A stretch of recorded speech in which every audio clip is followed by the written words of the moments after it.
क्या आपको भी लगता है कि राहु केतु रिजल्ट नहीं देते या देते हैं तो नेगेटिव ही देते हैं?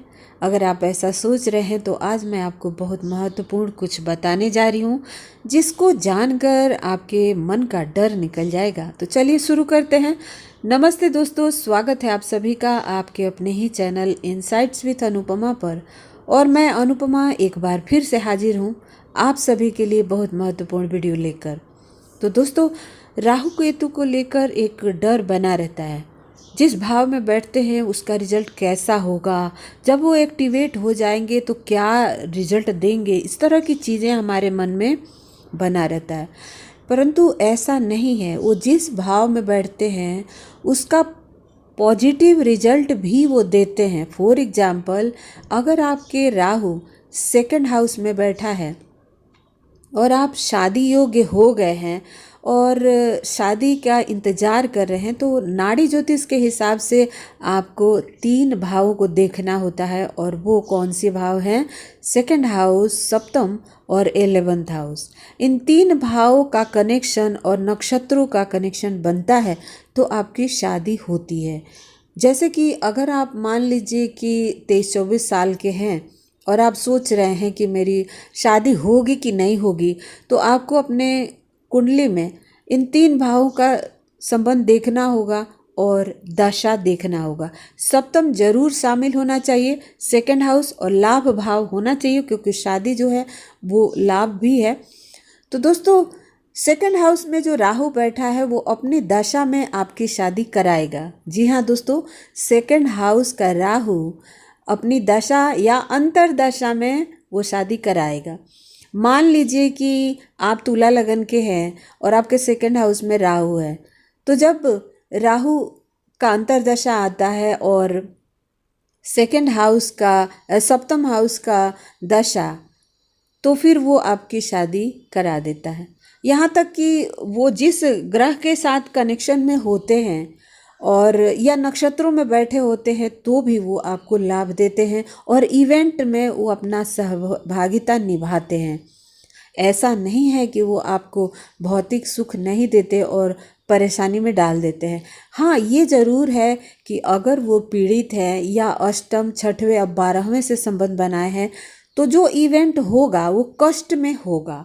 मान लीजिए कि आपके 6वें भाव में केतु बैठा है और केतु के दशा आ गया और वो केतु जो है वो अपने अंतरदशा में या दशा में आपकी शादी कराना चाहता है, क्योंकि उसका संबंध हो गया है सप्तम के साथ या फिर 11th के साथ। तो उसको रिजल्ट देना है, हर हाल में देगा, क्योंकि उसने प्रॉमिस किया है कि वो उस ग्रह के साथ संबंध बना लिया जो इवेंट को उस समय घटित करना है।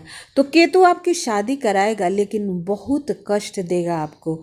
अचानक से आपकी शादी हो जाएगी, आपको पता भी नहीं रहेगा और उस शादी को तय होने में भी बहुत सारे दिक्कतों का सामना करना पड़ सकता है।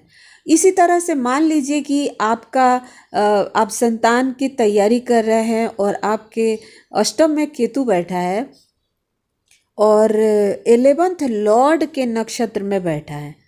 तो जब उसका पंचम और 11th के साथ संबंध बनेगा तो वो आपको संतान देगा। केतु आपको संतान देगा जब पंचम के साथ और 11th लॉर्ड एक्टिवेट होगा, यानी कि वो नक्षत्र एक्टिवेट होगा तो संतान देगा, परंतु आपको कष्ट देगा, ऑपरेशन कराएगा, आपको रुलाएगा, आपको तकलीफ बहुत ज़्यादा होगा।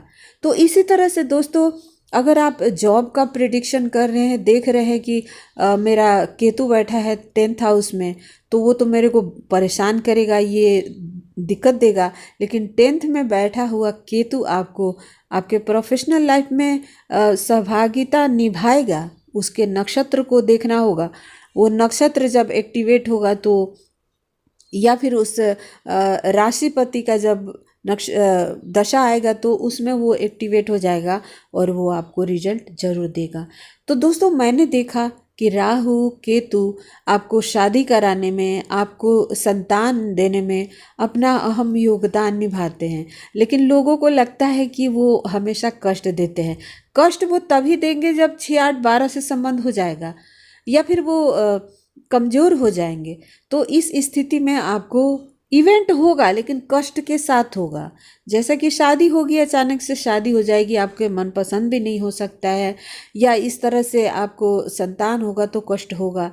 तो जहाँ भी बैठते हैं उस भाव का एक्टिवेशन होने पर और दशा आने पर वो अपना ज़रूर अहम रोल अदा करते हैं। मैंने बहुत सारे कुंडलियों में देखा, राहु के दशा में लोगों को शादी होते हुए, बहुत सारी कुंडलियों में देखा कि राहु ने लोगों को संतान दिया जब पंचम भाव के साथ उसका संबंध बन गया, लेकिन वही थोड़ा सा देरी या फिर किसी तरह का परेशानी।